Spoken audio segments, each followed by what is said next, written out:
Ассаламу алейкум туғандар, қандайсыздар? Назарыңыздарда қайрадан эле Ош реклама каналы. Бүгін мен сіздерге шарға жақын эле жерде жайгашкан жеринин аянты 6 соток болгон ушул сатылуучу үй жөнүндө информация бермекчимин.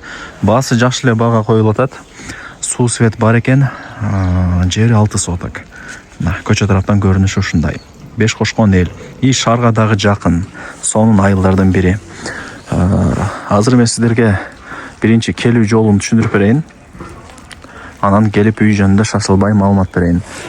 Негизи үйдүн баасы деле жакшы. Шаардагы однокомнатный квартиралар барго. Ошолордун эле баасына коюлуп атат. Караңыздар.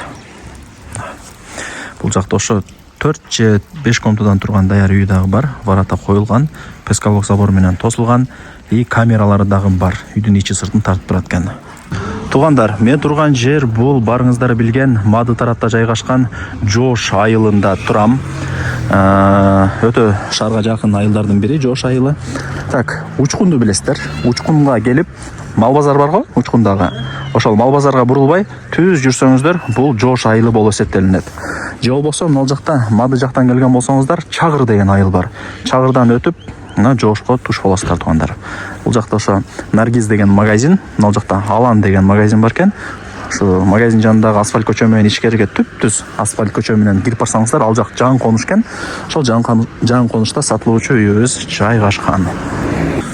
Мен көрсөткөн дайректер боюнча жүрүп келе бересиздер туғандар. Жакын эле, оңой эле. Границасы ушул жерден башталат. Забор, бул жак варата, анан могул жакта ошо чоң жанагы кирип эле жашай турган үйү. Телефондо бүтө турган иш эмес, өзүңүздөр деле келип көрүп кетесиздер. Свет бар туғандар. Эми свет азыр бардык жерде эле бар. Суу бар. Тамчылап атат, көрдүңүздөрбү? Суу свет боюнча маселе жер албайт да.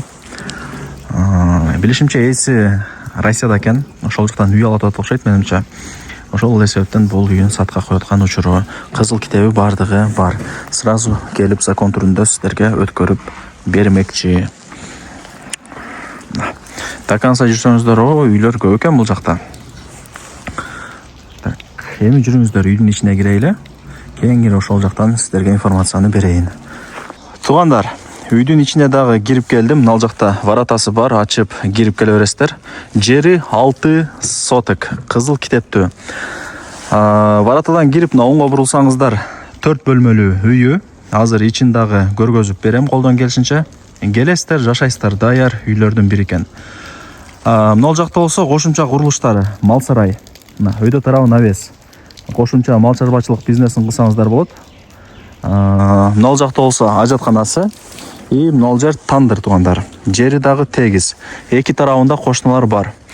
Нар жагы болсо үлүш жер болуп калат. Менимче түшүндүңүздөр. Так, жүрүңүздөр, эми үйдүн ичин кирип көргөзүп берейин сиздерге. И камералары дагы бар. Ичи сыртын бүт бар тараптарын тартып турат. 3 бөлмөлүү үй. Ремонтту сонун. Элер өздөрү жашаган экен. Мына мисалы бул спальня болуп калат, караңыздар. Духовкасы дагы бар. Бул жактан чыгабыз. Бул жак болсо барыңыздар эле билген кухня, печкасы да орнотулган, тамак кылып отурсаңыздар болот. Бул 3-чү бөлмөсү. Конок бөлмө, өтө чоң, кеңири бөлмөлөрдүн бири. Караңыздар. Жакшы. Так, колдон келишинче мындай үйдүн ичин көргөзүп бердим тугандар. Телефондо бүтө турган иш эмес, кийин келип көрүп кетсеңиздер болот. Лайктан басып коюңуздар. Туган урук, дос жар, группа, бүт бардык тааныштарга жиберип койсоңуздар дагы болот. Алар дагы кирип көрүшсүн. Баасы канча дей турган болсоңуздар, $48,000 бааланды. Өтө сонун ба? Себеп дегенде азыр шаарда однокомнатный квартиралар ушул 48-50 ушундай бир атарапта болуп атат бааларча. Бул зато жер үй тугандар. И кеми бар. Ээсинин номерин экранга жазып койдум. Өзүңүздөр өзү менен сүйлөшөсүздөр. Түшүрүп берет. Барыңыздарга ийгилик, аракетти кылыңыздар. 6 соток, кызыл китеп бар. Документтери бар жайында.